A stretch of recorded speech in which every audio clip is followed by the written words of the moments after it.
Subhanahu wa taala.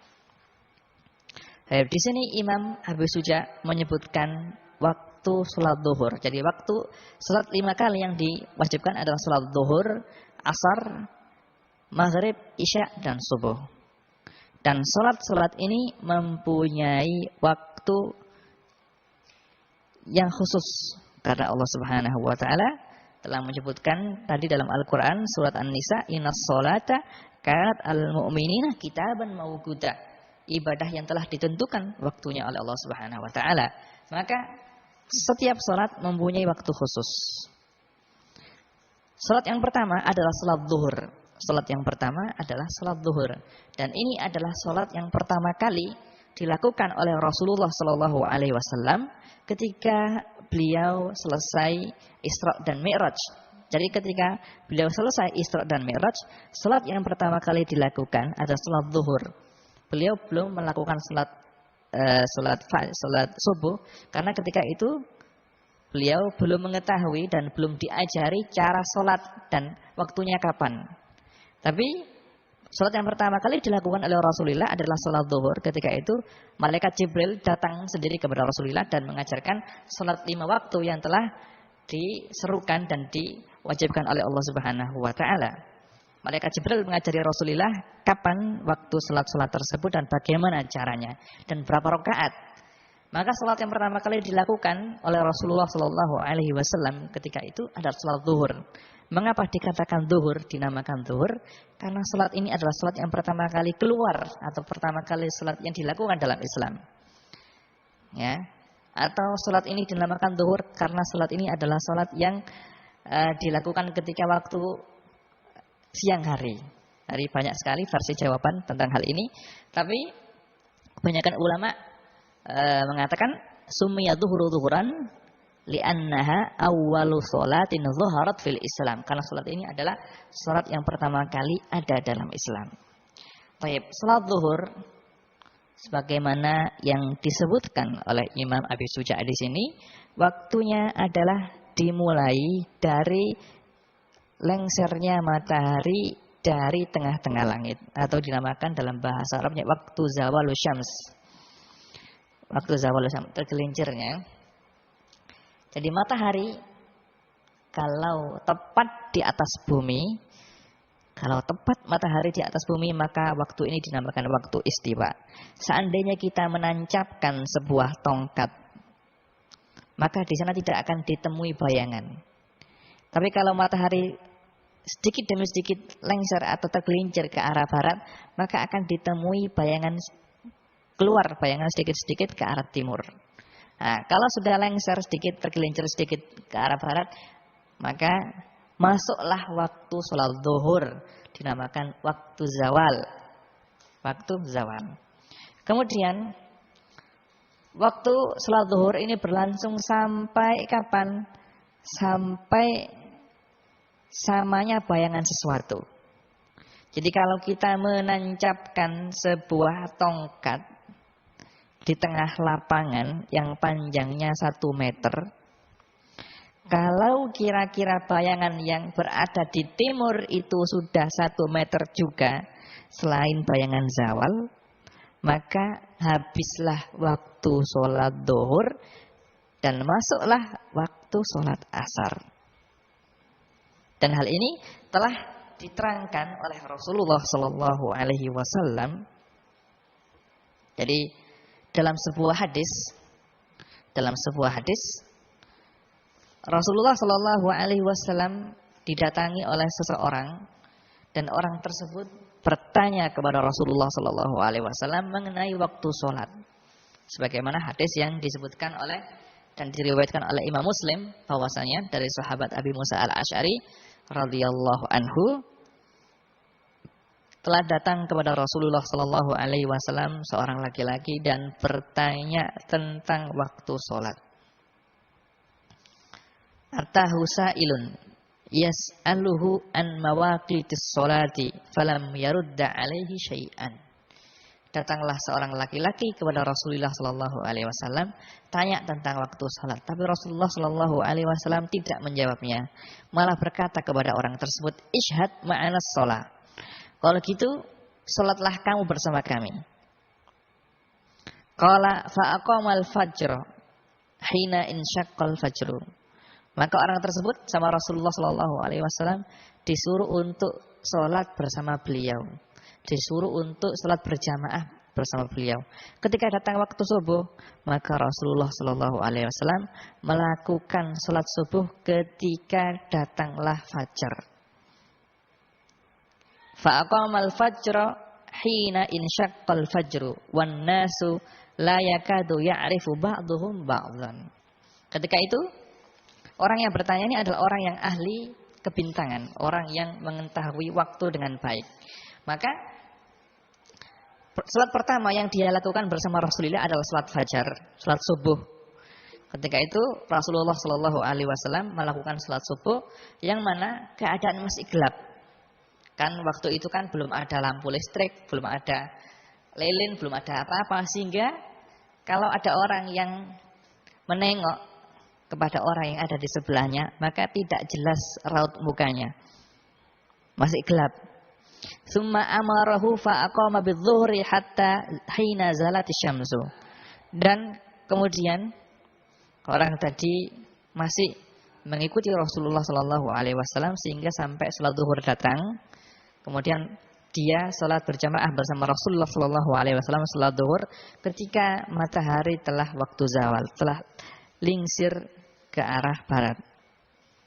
Wal qa'il yaqulu qad ittasafa an-nahar wa huwa kan a'lamu minhum. Dan orang yang bertanya tadi berkata, "Ya Rasulullah, sekarang sudah tengah-tengah siang." Maka mereka melakukan salat zuhur ketika sudah tengah-tengah siang. Summa amarahum fa aqama bil asri wa syamsu murtafi'atun. Kemudian orang tersebut masih bersama Rasulullah melakukan salat berjamaah bersama Rasulullah. Ketika datang salat asar, maka mereka salat asar bersama Rasulullah sallallahu alaihi wasallam, dan ketika itu matahari masih tinggi. Summa amarahu bil maghrib hatta waqa'atis syamsu. Kemudian orang tersebut masih berjamaah bersama Rasulullah sallallahu alaihi wasallam, dan Rasulullah sallallahu alaihi wasallam melakukan salat maghrib ketika matahari terbenam. Summa amarahu fa aqamal isya hina ghaba syamsu. Kemudian orang tersebut masih bersama Rasulullah sallallahu alaihi wasallam sehingga Rasulullah sallallahu alaihi wasallam mengerjakan salat isya ketika mega merah telah tidak ada. Summa akharal fajra minal ghad. Kemudian hari kedua orang tadi masih bersama Rasulullah sallallahu alaihi wasallam hatta insarafa minha wal qa'il yaqul qad tala'at syamsu aw kadat. Ketika itu pada hari yang kedua orang tersebut berjamaah dengan Rasulullah sallallahu alaihi wasallam berjamaah salat subuh, dan hampir saja seakan-akan matahari telah terbit. Summa akhara dhuhra hatta kana qariban min waqtil asri. Kemudian Rasulullah sallallahu alaihi wasallam pada hari yang kedua ini mengakhirkan salat zuhur sampai kurang sedikit saja masuk waktu salat asar. Kemudian Rasulullah sallallahu alaihi wasallam mengakhirkan salat asar sampai seakan-akan matahari itu telah tinggal merah-merahnya saja. Kemudian Rasulullah sallallahu alaihi wasallam berjamaah pada hari yang kedua ini salat maghrib ketika mega merah mau habis. Kemudian Rasulullah sallallahu alaihi wasallam salat isya ketika malam telah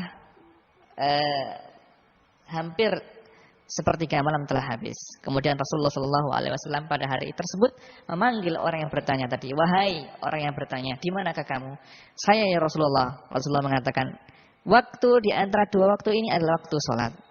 Jadi pada hari yang pertama saya salat dengan kamu itu adalah permulaan waktu, dan pada hari kedua saya salat dengan kamu ini adalah akhir daripada waktu." Jadi Rasulullah sallallahu alaihi wasallam telah menerangkan secara gamblang kepada umatnya kapan awal waktu sholat dan kapan habisnya waktu sholat. Untuk sholat zuhur, waktu sholat zuhur dimulai dari kapan? Dari tergelincirnya matahari, dari zawalnya matahari, lengsernya matahari dari tengah-tengah langit, maka mulai masuk waktu zuhur, dan habis waktu zuhur jika bayangan sesuatu sama panjangnya dengan sesuatu tersebut. Kalau sudah gitu maka habislah waktu sholat zuhur. Dan hal ini telah diterangkan juga oleh Rasulullah Shallallahu Alaihi Wasallam seperti dalam hadis Muslim. Rasulullah Shallallahu Alaihi Wasallam telah bersabda, waktu zuhri idza zalat syamsu wa kana dhillur rajuli katulihi ma lam yahduril asru. Waktu salat zuhur adalah jika matahari telah tergelincir sedikit ke barat, kemudian habis. Waktu tersebut akan tetap sampai bayangan seorang laki-laki sama dengan panjangnya. Kalau sudah gitu maka habislah waktu sholat zuhur. Akan tetapi perlu diketahui, mengerjakan sholat memang benar.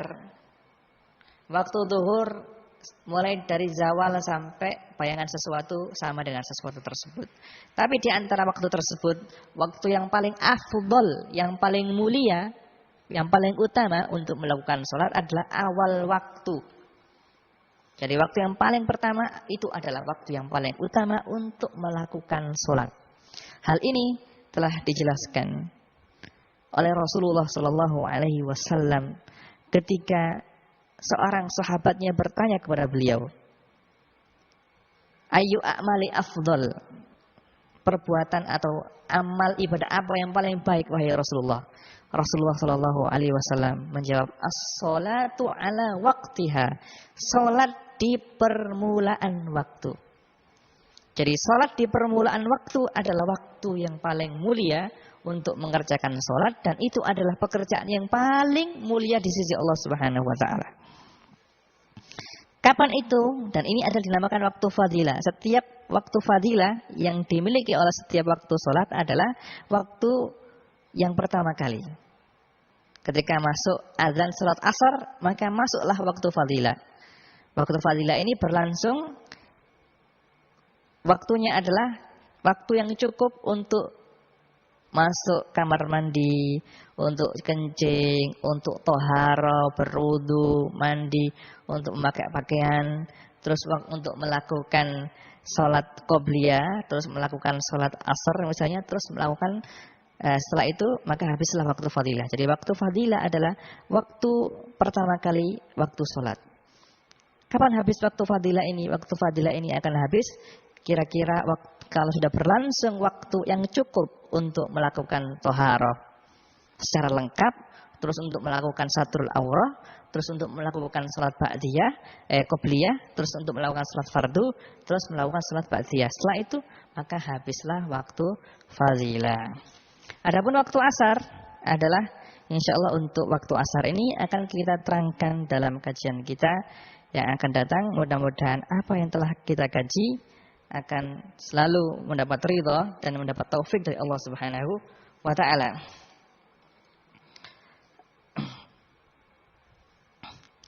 Di sini ada pertanyaan dari beberapa pendengar.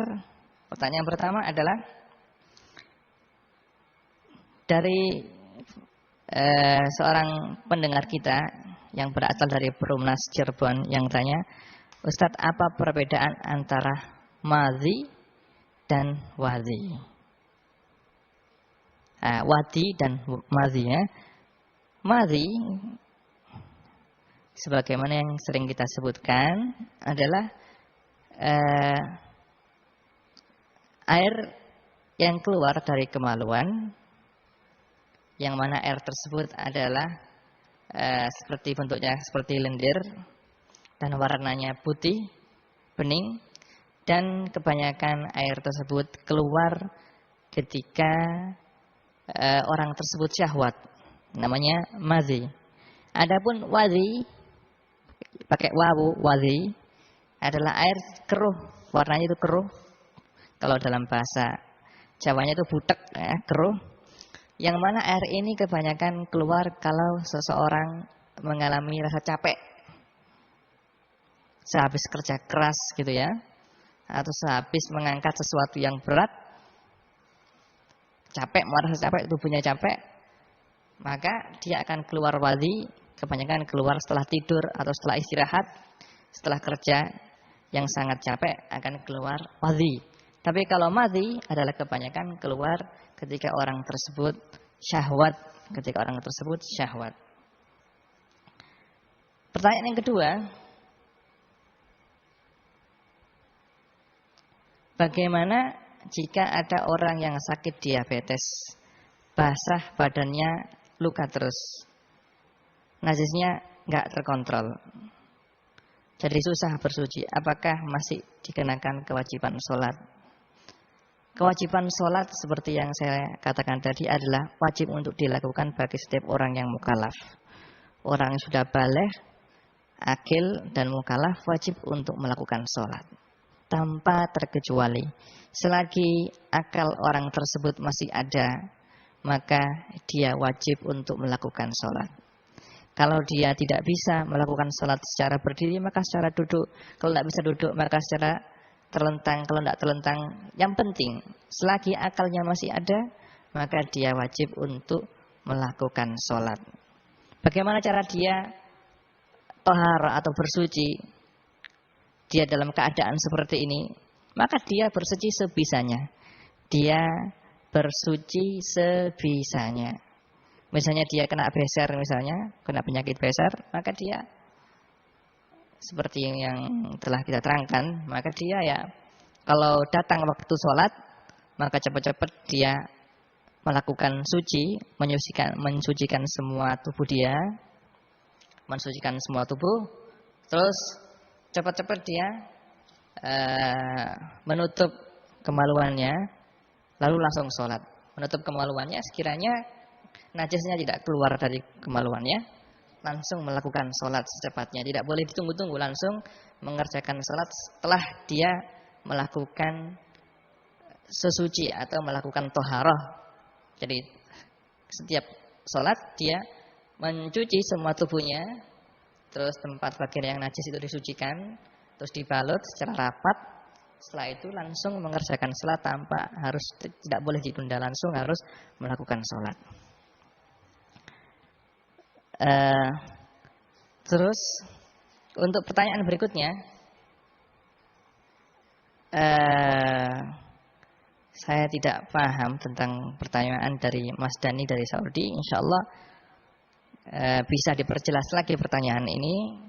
Insyaallah dalam kajian kita yang akan datang akan kita jawab. Mudah-mudahan kajian yang telah kita kaji untuk malam hari ini diterima oleh Allah Subhanahu wa taala, dan segala sholat yang telah kita lakukan diterima dan mendapatkan ridhonya. Nasallallahu subhanahu wa ta'ala ayarzuqana ilman nafi'a wa yaj'ala ilmana hujjatan lana la hujjatan alaina. Wa sallallahu ala sayyidina Muhammadin wa ala alihi wa sahbihi wa sallam subhanahu wa ta'ala. Assalamualaikum warahmatullahi wabarakatuh. Bismillahirrahmanirrahim. Alhamdulillahi rabbil alamin. Wassalatu wassalamu ala asyrafil anbiya'i wal mursalin Sayyidina Muhammadin wa ala alihi wa ashabihi wa man tabi'ahu ila yaumiddin. Amma ba'du. Para pendengar yang saya muliakan, alhamdulillah pada malam hari ini kita bisa berjumpa kembali dalam kajian rutin kita, kajian fikih, kajian kitab takrib. Alhamdulillah dalam kajian kita yang lalu telah kita mulai pembahasan kita mengenai sholat. Telah kita terangkan arti daripada sholat, juga kedudukan sholat, pentingnya sholat, dan hikmah daripada diwajibkannya sholat. Juga dalam kajian kita yang lalu telah kita mulai, telah kita terangkan mengenai waktu zuhur. Waktu zuhur telah kita terangkan kapan masuknya waktu zuhur dan kapan selesainya waktu zuhur. Dalam kajian kita kali ini kita akan meneruskan, kita akan menerangkan mengenai waktu sholat asar, maghrib, isya, dan subuh. Bismillahirrahmanirrahim. Qala al-musannifu rahimallahu ta'ala wa nafa'ana bi ulumihi fid dharain amin. Wal asru wa awwalu waqtiha az-ziyadatu ala dhillil misli wa akhiruhu fil ikhtiyar ila dhillil mislaini wa fil jawazi ila ghurubisy syamsi. Yang artinya salat yang kedua adalah salat asar. Wa awwalu waqtiha, dan permulaan waktu asar adalah jika bayangan sesuatu sesuai dengan ukuran sesuatu tersebut ditambah bayangan istiwa. Wa akhiruhu fil ikhtiyar, adapun akhir habisnya waktu ikhtiyar untuk salat asar adalah sampai bayangan sesuatu dua kali, yani sampai bayangan sesuatu menjadi dua kali panjangnya. Wa fil jawaz ila ghurubi syamsi, adapun waktu jawaz habis sampai tenggelamnya matahari. Intinya waktu salat asar ini dimulai dari habisnya waktu salat zuhur, yaitu jika bayangan sesuatu panjangnya persis seperti sesuatu tersebut.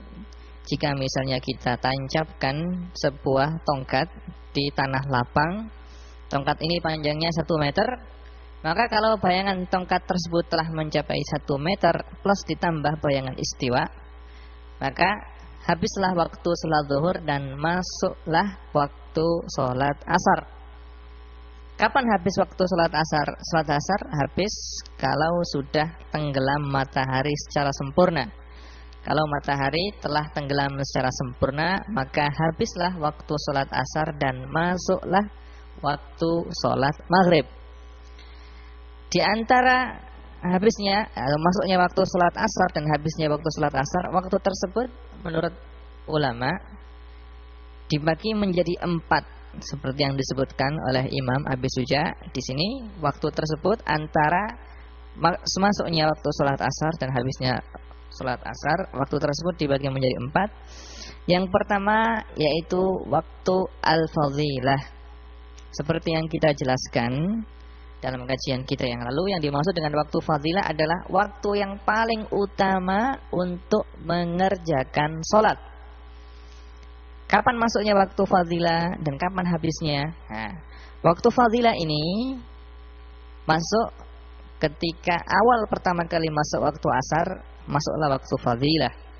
Dan waktu fadilah ini akan habis jika telah berlangsung waktu yang cukup untuk pertama, untuk toharoh, untuk bersuci, untuk kencing, wudu, untuk memakai pakaian, untuk menutup aurat, juga untuk sholat qobliyah maghrib, qobliyah asar 4 rakaat plus ditambah sholat asar 4 rakaat. Kalau sudah berlangsung waktu yang cukup untuk mengerjakan hal-hal tersebut, maka habislah waktu fadilah.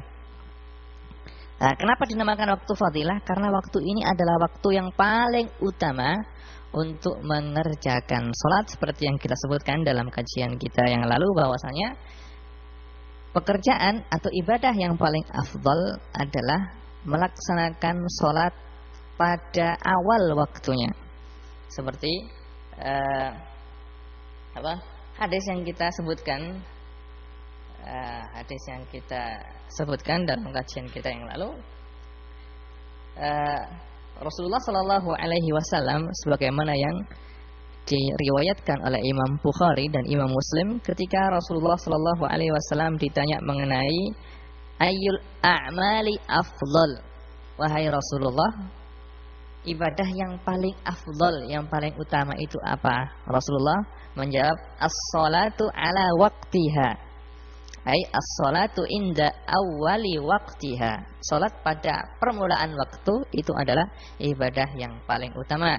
Nah, awal waktu ini dinamakan waktu fadilah, yaitu waktu yang cukup untuk melaksanakan toharoh, bersuci, ditambah menutup aurat, juga untuk mengerjakan salat ba'diyah, qobliyah, terus salat fardu, terus salat ba'diyah.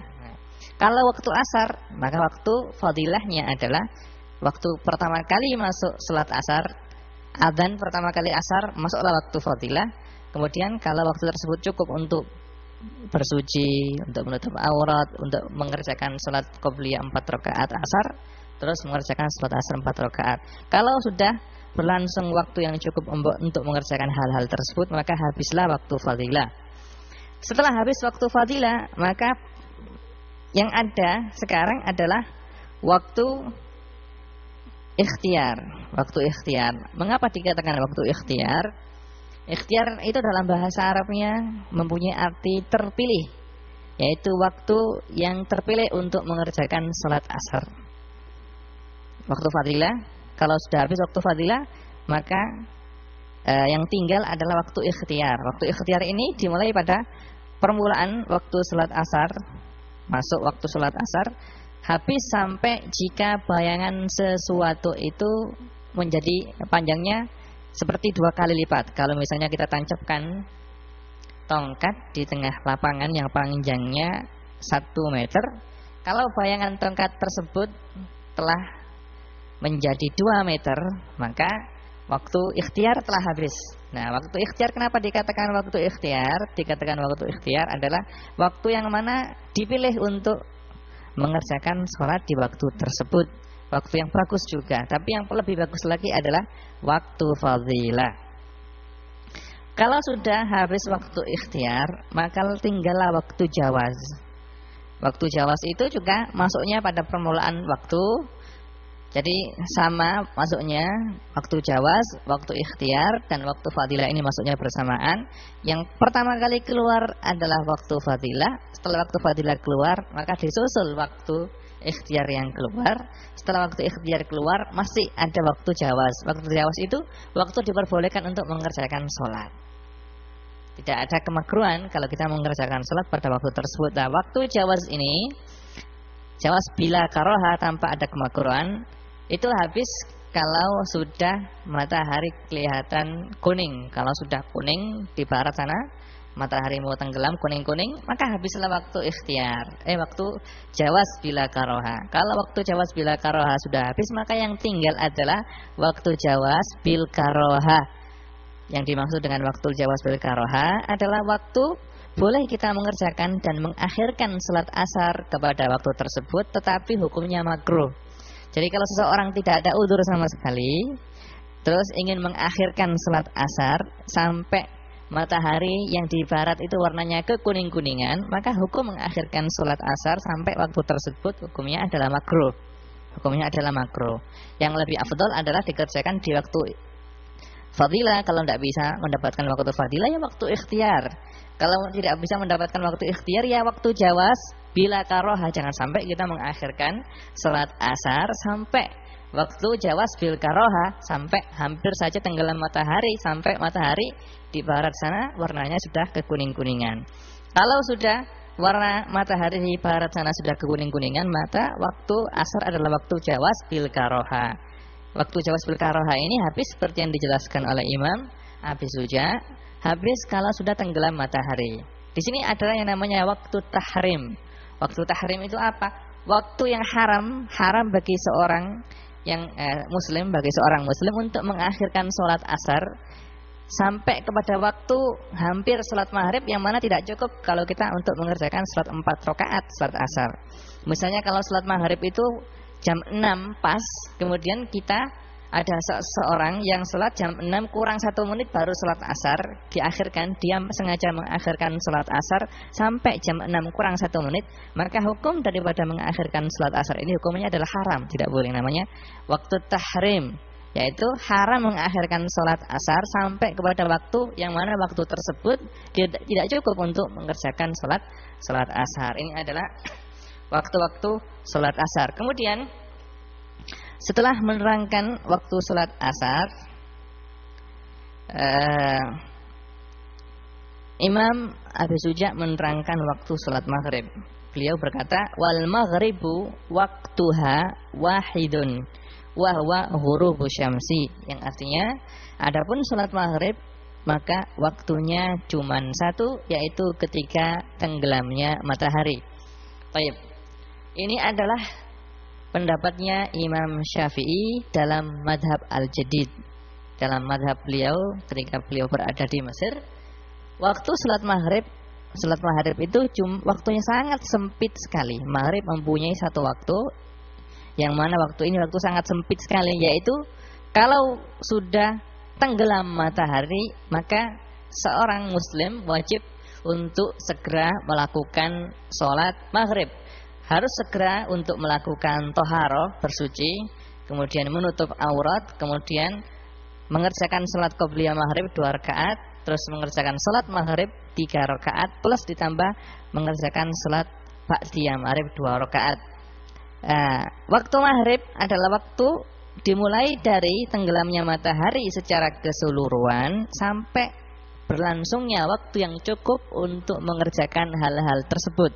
Jadi waktu maghrib menurut madhab Imam Syafi'i dalam madhabnya yang jadid sangat sempit sekali. Mungkin kalau kita perkirakan ya mungkin 1/4 jam, yaitu waktu yang cukup untuk apa? Kalau sudah beduk dan sudah adzan maghrib pas Allahu Akbar, maka masuklah waktu maghrib. Waktu ini cukup akan habis jika telah berlangsung waktu yang cukup untuk taharah, bersuci, kemudian menutup aurat, kemudian waktu untuk mengerjakan salat qobliyah, salat maghrib, terus salat ba'diyah maghrib 2 rakaat. Kalau sudah berlangsung waktu yang cukup untuk mengerjakan hal-hal tersebut, maka habislah waktu salat maghrib. Nah, adapun madhab Imam Syafi'i, pendapat Imam Syafi'i di madhab Al-Qadim, yaitu pendapat Imam Syafi'i ketika beliau sebelum masuk ke Mesir,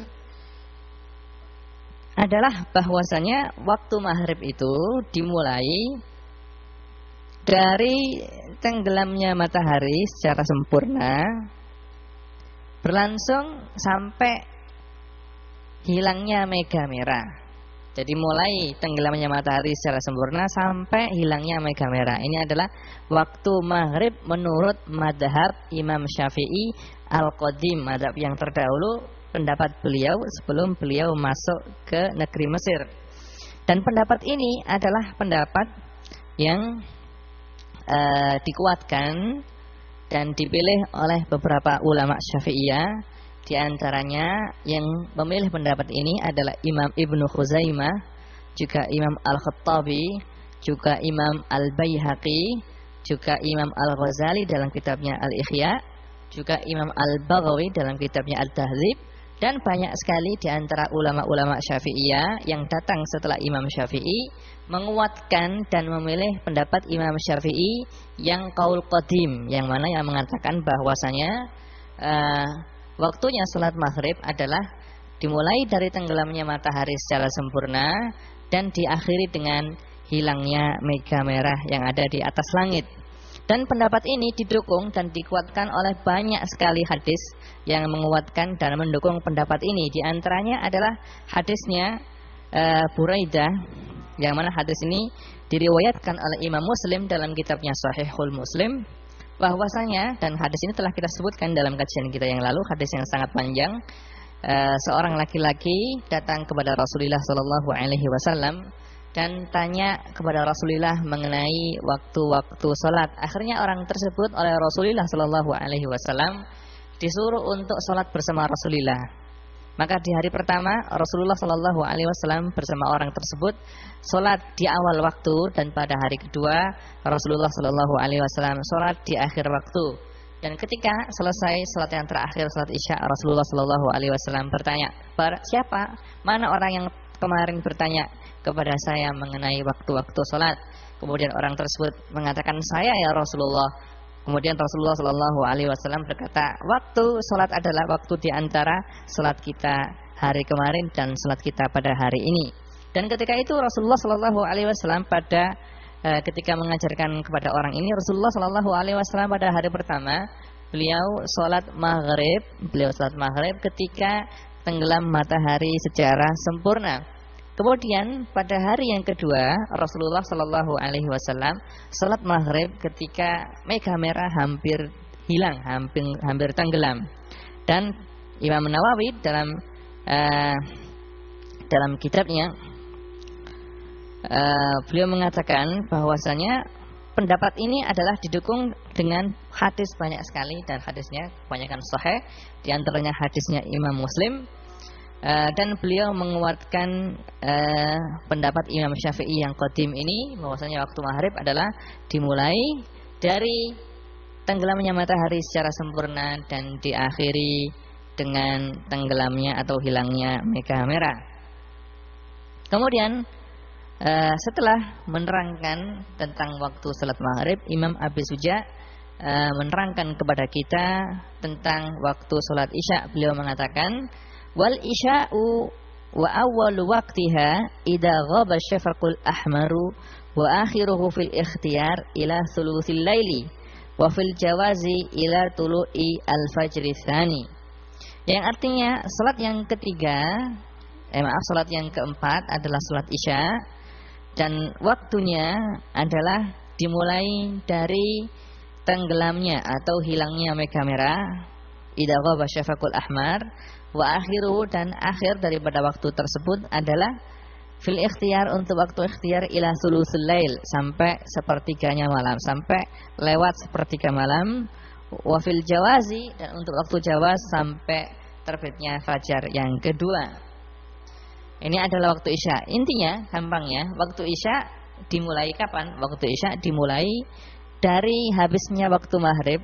Kalau mega merah yang ada di arah timur itu habis, maka masuklah waktu salat isya. Habislah waktu salat maghrib dan masuklah waktu salat isya. Waktu salat isya ini berlangsung sampai kapan? Sampai munculnya fajar yang kedua, atau dalam bahasa Arabnya fajar shadiq. Fajar shadiq. Waktu-waktu ini dibagi menjadi beberapa waktu. Yang pertama adalah waktu fadilah, seperti yang saya jelaskan tadi. Waktu fadilah untuk setiap sholat adalah permulaan waktu. Permulaan waktu. Jika waktu sholat isya masuk, maka masuklah waktu fadilah. Dan jika telah lewat, telah berlangsung waktu yang cukup untuk mengerjakan toharah, bersuci, kemudian untuk menutup aurat, juga untuk menutup untuk mengerjakan sholat qobliyah isya, kemudian sholat isya 4 rakaat, kemudian sholat qobliyah isya 2 rakaat, maka kalau sudah berlangsung waktu yang untuk mengerjakan hal-hal tersebut, maka habislah waktu fadilah, waktu yang paling utama. Kalau waktu fadilah sudah habis, maka yang masih tertinggal adalah waktu ikhtiyar, waktu yang dipilih untuk mengerjakan sholat isya pada waktu tersebut.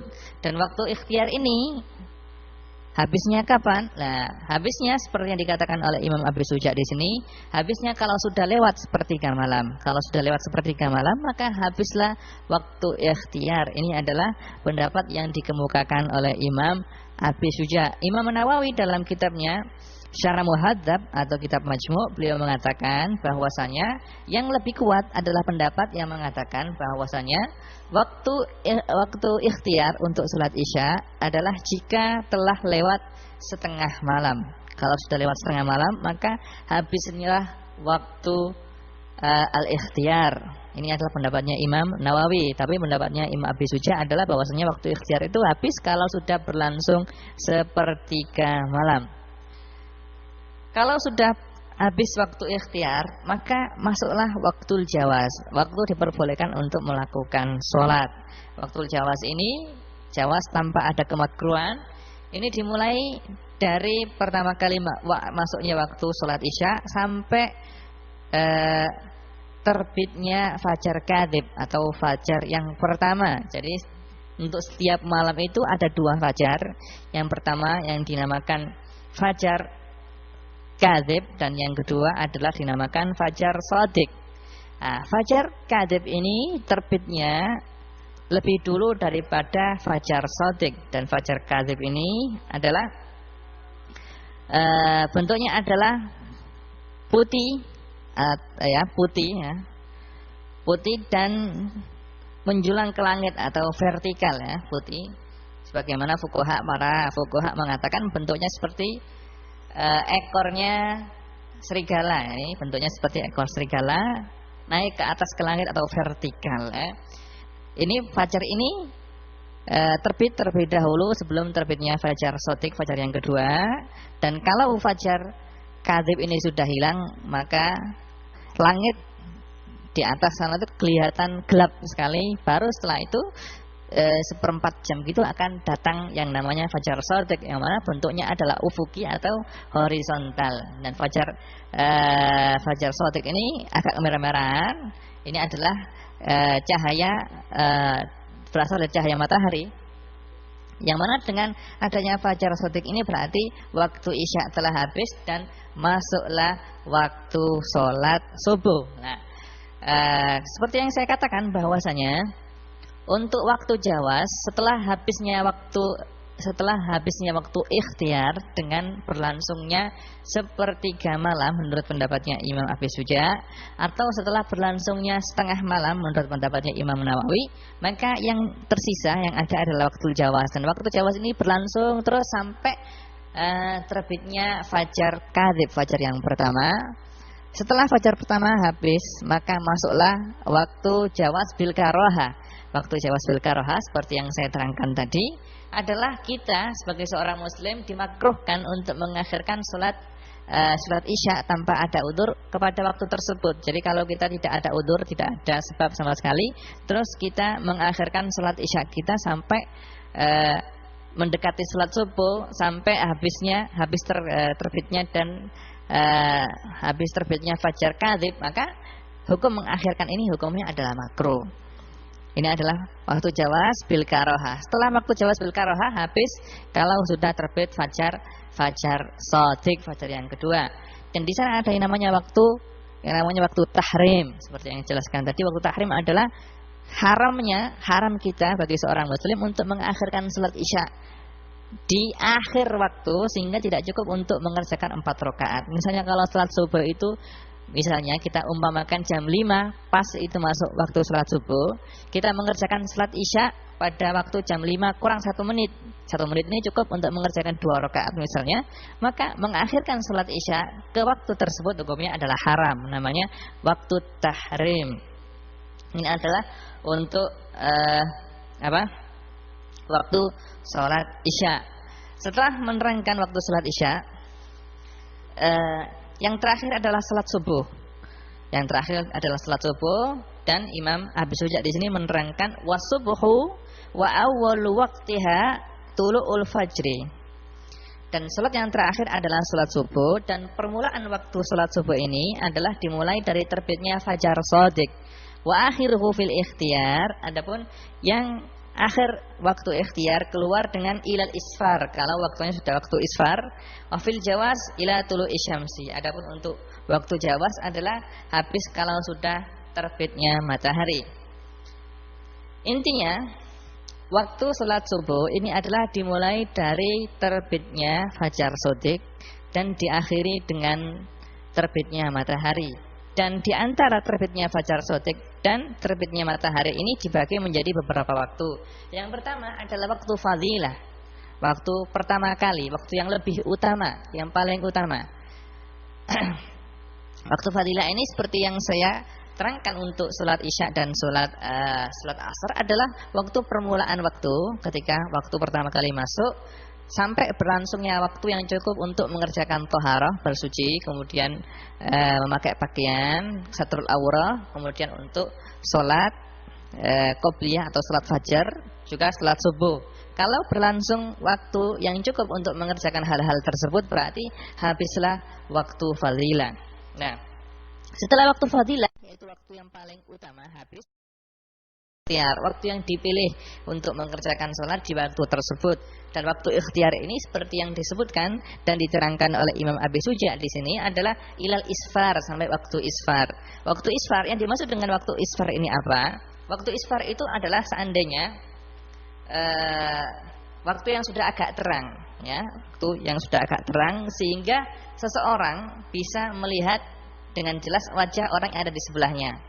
Cuman untuk waktu isfar ini tidak bisa kita praktekkan dan tidak bisa kita ketahui dengan jelas kalau kita hidup di kota, karena di kota banyak listrik, banyak lampu, sehingga keadaan sangat terang. Yang bisa ini misalnya di tengah hutan misalnya, atau di desa yang belum ada listriknya dan belum ada penerangannya misalnya, maka di sana bisa kita ketahui waktu isfar itu kapan. Waktu isfar itu misalnya kalau tidak ada lampu sama sekali, Terus seandainya orang yang sholat itu bisa melihat dengan jelas orang yang duduk di sebelahnya, sudah bisa melihat hidungnya mancung, matanya sipit, sudah bisa melihat, maka dikatakan waktu ikhtiar, waktu isfar. Waktu ikhtiar telah habis. Setelah habis waktu isfar, maka yang tersisa adalah waktu jawaz. Waktu jawaz ini adalah waktu jawaz, ada kalanya waktu jawaz bila karoha, tanpa ada kemakruhan. Ada kalanya waktu jawaz bil karoha, yang ada makruhnya. Waktu jawaz bila karoha, bi ghairi karoha adalah jika telah habis waktu ikhtiar, terus sampai kapan? Sampai di sana adanya mega merah. Jadi sebelum terbitnya matahari itu didahului dengan adanya mega merah, kekuning-kuningan di atas langit di sebelah timur itu ada kekuning-kuningan lah. Sebelum terbitnya matahari. Ya, kalau sudah terbit mega merah ini berarti waktu jawaz bila karohah telah habis. Yang ada adalah waktu jawaz bil karohah. Waktu jawaz bil karohah adalah maksudnya adalah kita sebagai seorang muslim kalau mengakhirkan sholat kepada waktu tersebut hampir terbitnya matahari sudah terlihat merah-merah di atas langit yang sebelah timur sana, berarti hukum mengakhirkan sampai ke situ itu makruh. Nah, kalau kita akhirkan sampai akhir waktu, hampir saja matahari terbit misalnya. Matahari terbit jam 6 misalnya, jam 6 kurang 1 menit baru kita sholat subuh. Lah kalau kita akhirkan sholat subuh sampai waktu tersebut tanpa ada halangan dan tanpa ada sebab, hukumnya adalah haram. Ya namanya waktu tahrim, seperti waktu-waktu tahrim di sholat-sholat yang lain. Kalau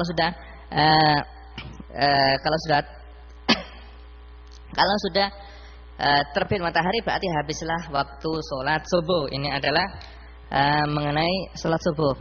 Jadi sholat subuh itu waktunya dimulai dari terbitnya fajar shadiq dan diakhiri dengan terbitnya matahari. Itu adalah berdasarkan hadis yang diriwayatkan oleh Imam Muslim.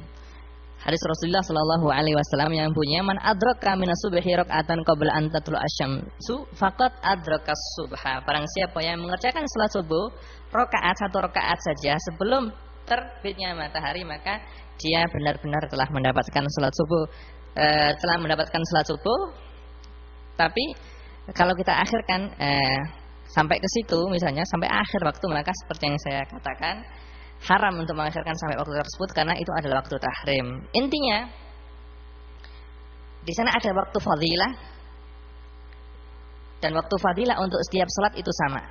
Waktu fadilah adalah waktu pertama kali masuk waktu salat dan akan habis waktu ini jika telah berlangsung waktu yang cukup untuk melakukan toharah bersuci, kemudian untuk satrul aurah menutup aurat, kemudian untuk sholat ba'diyah, sholat qobliyah, terus sholat fardunya, terus sholat qobliyah. Ini kalau sudah berlangsung waktu yang cukup itu berarti namanya habislah waktu fadilah. Ada untuk waktu untuk waktu tahrim adalah mengakhirkan sholat sampai ke akhir waktu. Kira-kira akhir waktu tersebut tidak cukup untuk mengerjakan sholat tadi. Itu namanya waktu tahrim. Jadi haram bagi seorang muslim untuk mengakhirkan sholat sampai akhir waktu, sehingga waktu itu tidak cukup untuk mengerjakan sholat yang dia lakukan. Akan tetapi jika seorang muslim mengerjakan sholat, misalnya sholat zuhur atau sholat asar di akhir waktu asar, sholat zuhur di akhir waktu asar, selagi dia mendapatkan satu rakaat, ya, dia sholat satu rakaat sholat zuhur di akhir waktu, mendapatkan satu rakaat, kemudian masuk waktu asar, berarti sholat yang dilakukan hukumnya adalah sholat ada, bukan sholat qadha. Bukan sholat qadha. Terus perlu diketahui bahwasanya seperti yang disebutkan oleh beberapa ulama, disebutkan oleh Imam Khisni dalam Kifayatul Akhir, dimakruhkan untuk tidur sebelum sholat isya. Karena dikhawatirkan nanti kalau tidur sebelum sholat isya akan terlanjur keterusan tidur dan masuk waktu sholat subuh sehingga dia tidak mengerjakan sholat isya. Maka tidur setelah sholat isya itu hukumnya makruh. Begitu juga dimakruhkan untuk ngobrol, senda gurau dan yang lainnya setelah sholat isya. jika obrolan atau pekerjaan yang dilakukan tidak ada faedahnya.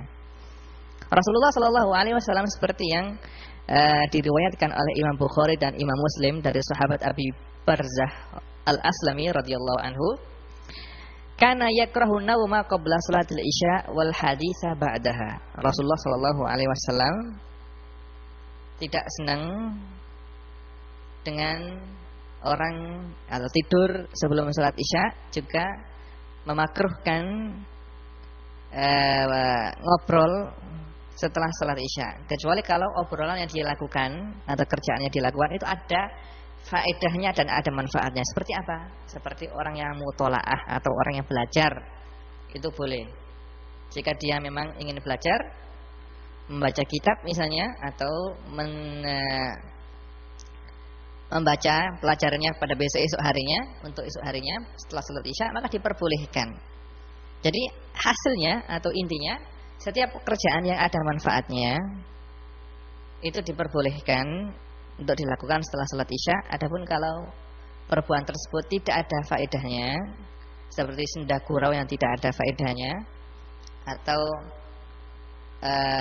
melihat TV yang tidak ada faedahnya misalnya, maka hukumnya adalah makruh. Karena yakrahu nauma qabla salatil isya wal haditsa ba'daha. Yang lebih baik kalau memang sudah selesai salat isya dan setelah makan malam terus kumpul ngobrol sedikit bersama keluarga, habis itu ya tidur. Agar apa? Agar nanti pada paginya dia bisa bangun cepat dan bisa mengerjakan salat subuh tepat pada waktunya. Karena dikhawatirkan kalau dia begadang maka akan terlambat salat subuhnya.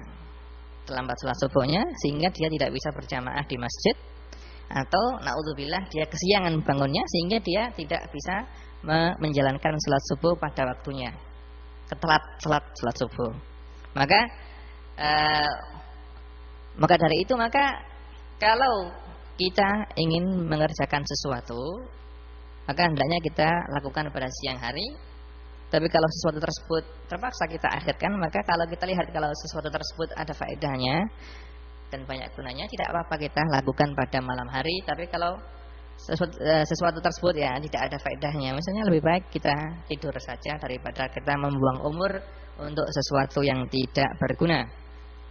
Kemudian setelah menerangkan mengenai waktu-waktu sholat, Imam Abi Suja menerangkan kepada kita syarat wajibnya sholat. Beliau mengatakan, wa syaraitu wujubi sholati salah satu asya, dan syarat wajibnya sholat itu ada 3. Maksudnya adalah hal-hal yang akan disebutkan ini adalah menjadi syarat wajibnya sholat. Kalau hal-hal 3 ini telah berada di diri di seorang hamba, maka dia wajib untuk mengerjakan sholat.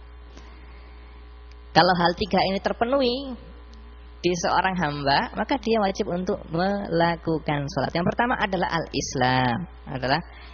Maka tidak wajib sholat bagi orang kafir.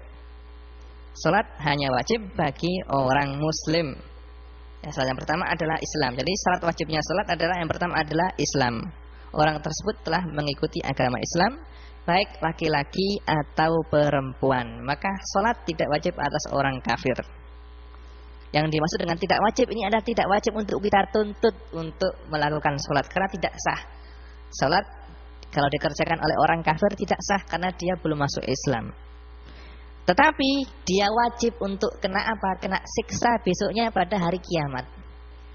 Tidak wajib memang karena tidak sah darinya, tapi besok hari kiamat dia wajib kena siksa dan azab pada hari kiamat. Allah Subhanahu wa taala telah berfirman dalam surat Al-Mudaththir ayat 42 sampai 47.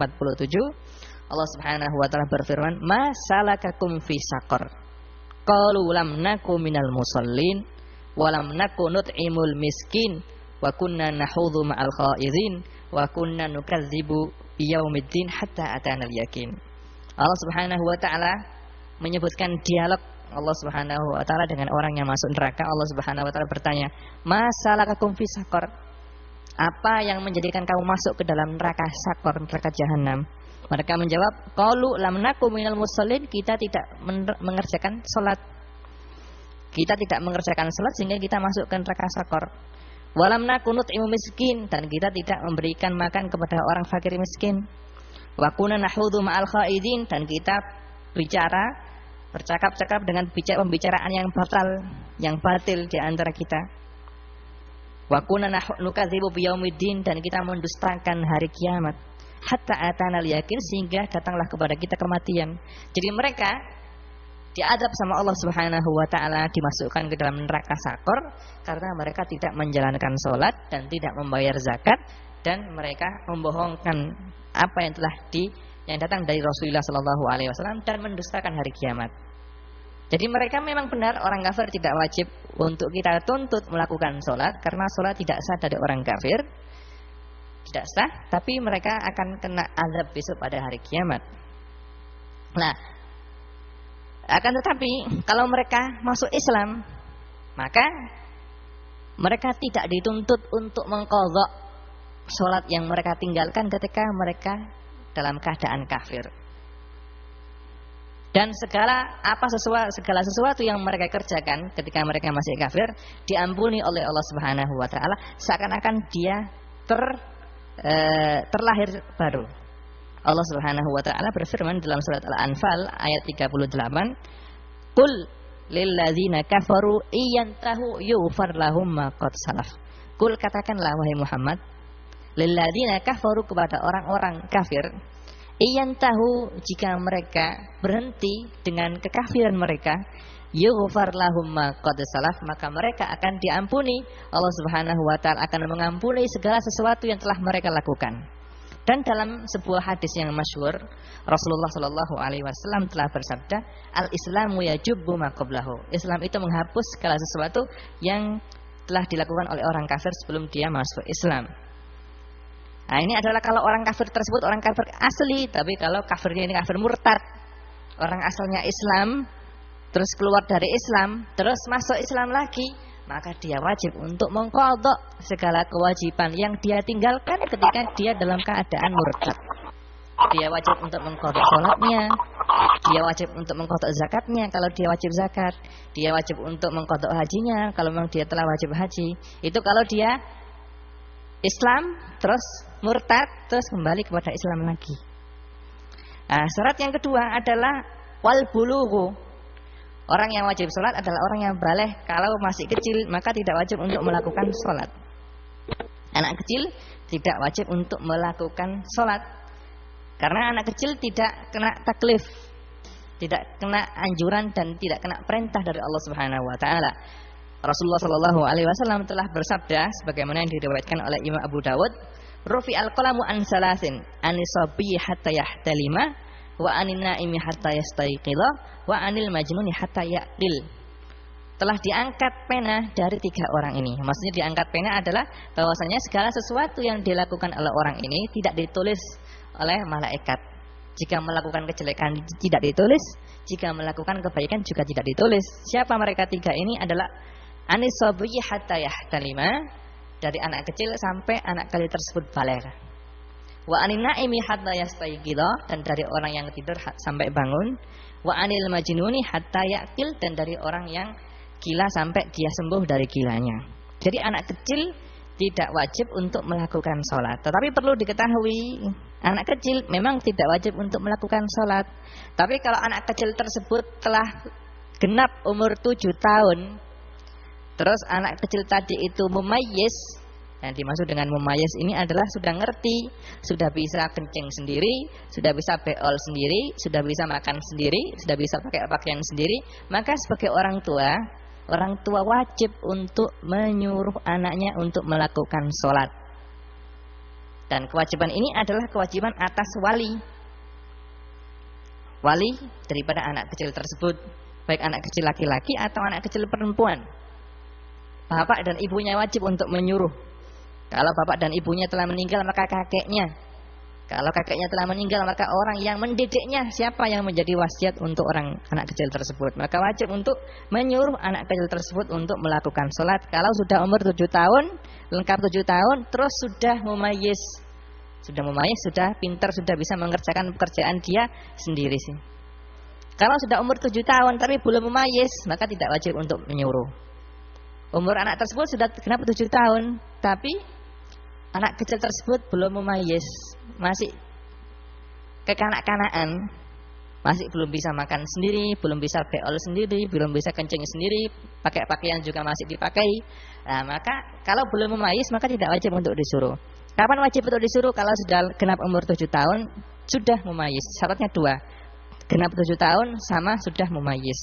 Kalau sudah 7 tahun tapi belum memayis maka tidak wajib untuk disuruh. Atau sudah memayis tapi umurnya belum genap 7 tahun maka juga tidak wajib untuk disuruh. Dan wajib bagi orang tua untuk memukulnya, memukul anak tersebut baik laki-laki atau perempuan kalau sudah umur 10 tahun terus tidak mau mengerjakan sholat. Kalau genap umur 10 tahun terus disuruh orang tua tidak mau mengerjakan sholat, maka bagi orang tua wajib untuk memukul. Wajib untuk memukul. Dan memukulnya ini adalah dolpun ghairu mubarrih, mukul tapi tidak menyakitkan. Dan tidak boleh memukul apa? Memukul muka. Ya, para ulama syurahul hadis, ulama yang mensyarahi hadis seperti Al-Adim Abadi, misalnya di Aunul Ma'bud, atau Mubarakfuri dalam kitabnya Tuhfatul Ahwadi, menerangkan bahwasanya boleh memukul, tetapi dengan syarat memukulnya tidak menyakitkan dan harus tidak boleh memukul wajah. Memukul wajah tidak diperbolehkan. Ini semua adalah berdasarkan hadis Rasulullah Shallallahu Alaihi Wasallam yang bunyinya sebagaimana riwayat Imam Abu Dawud, muru as-sabiyya bis-salati idza balagha sab'a sinina wa idza balagha 'ashran fadribuhu 'alaiha. Suruhlah anak kecil untuk melakukan sholat jika sudah lengkap umur 7 tahun. Wa idza balagha 'ashran, kalau sudah lengkap umur 10 tahun, fadribu 'alaiha, maka pukullah mereka kalau mereka tidak mau sholat. Ini adalah perintah Rasulullah Shallallahu Alaihi Wasallam kepada para orang tua untuk menyuruh anaknya untuk melakukan sholat. Dalam lafaz Abi Dawud, dalam lafaz Tirmidzi, wa allimus sabiyya, dan ajarilah. Ya. Kalau lafaznya Imam Abu Dawud, muru, suruhlah. Kalau lafaznya Imam Tirmidzi, allimu as-sabiyya, ajarilah anak kamu sholat. Nah, kalau kita lihat hadis ini berarti wajib bagi orang tua untuk mengajari anaknya cara-cara sholat. Begitu juga cara syarat sholat, cara wudhu, cara mandi, cara sholat juga termasuk hal yang wajib untuk diajarkan ketika anak sudah mulai ngerti dan gede, adalah diajarkan bahwasanya siapa nabinya, siapa itu Rasulullah. Harus diterangkan siapa itu abahnya Rasulullah, ayahnya Rasulullah, ibunya Rasulullah. Rasulullah itu diutus dari mana, beliau itu meninggal di mana, secara gamblang. Tidak secara terperinci tapi secara masalah-masalah yang sudah gamblang. Nama nabinya ada Rasul, adalah Muhammad. Nabi Muhammad ini putranya Abdullah gitu. Beliau itu diutus di kota Makkah terus meninggal di Madinah. Semuanya diterangkan secara gamblang, baru diajarkan cara-cara wudu, cara-cara sholat. Ini adalah sesuatu yang sangat penting sekali. Tapi kebanyakan orang tua tidak mengerti karena dia sendiri sebagai orang tua dia bodoh sehingga mengabaikan hal-hal yang seperti ini. Padahal hal-hal seperti ini adalah yang harus lebih didahulukan daripada yang lainnya. Syarat yang terakhir untuk wajibnya salat ini adalah akal. Orang yang berakal, maka orang yang tidak berakal, orang yang gila tidak wajib untuk mengerjakan salat. Dan insya Allah untuk syarat yang terakhir ini akan kita bahas pada kajian kita yang akan datang. Sebelum kita menutup kajian kita di sini ada sebuah soal yang datang dari pendengar setia kita, yaitu Mas Bambang Kurniawan. Beliau bertanya, gimana hukumnya orang bencong itu dalam mengerjakan sholat? Apakah dalam berpakaian dan sholat itu mengikuti laki-laki atau perempuan? Yang dimaksud dengan bencong atau dalam bahasa Arabnya al-khunsa. Al-khunsa dalam pengertian fikih adalah orang yang mempunyai dua alat. Alat laki-laki dan alat perempuan. Lah, orang yang berstatus seperti ini, yang mempunyai dua alat ini, maka hukumnya menurut ulama Syafi'iyah adalah mengikuti orang perempuan. Jadi dia dianggap cara berpakaian dalam sholat dan yang lainnya dia harus berpakaian seperti perempuan. Ini al-khunsa karena lil ikhtiyar ya, lil ikhtiyar.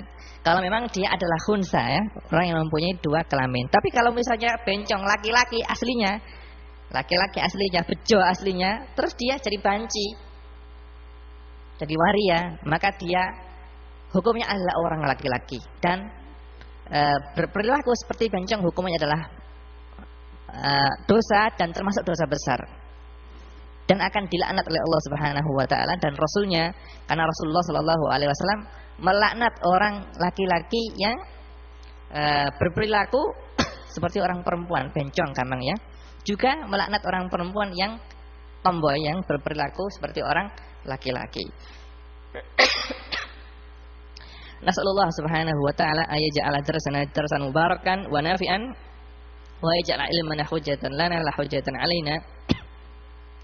Wa sallallahu ala sayyidina Muhammadin wa ala alihi wa sahbihi wa sallam. Subhana rabbika rabbil izzati amma yasifun wa salamun alal mursalin walhamdulillahi rabbil alamin. Wassalamu alaikum warahmatullahi wabarakatuh.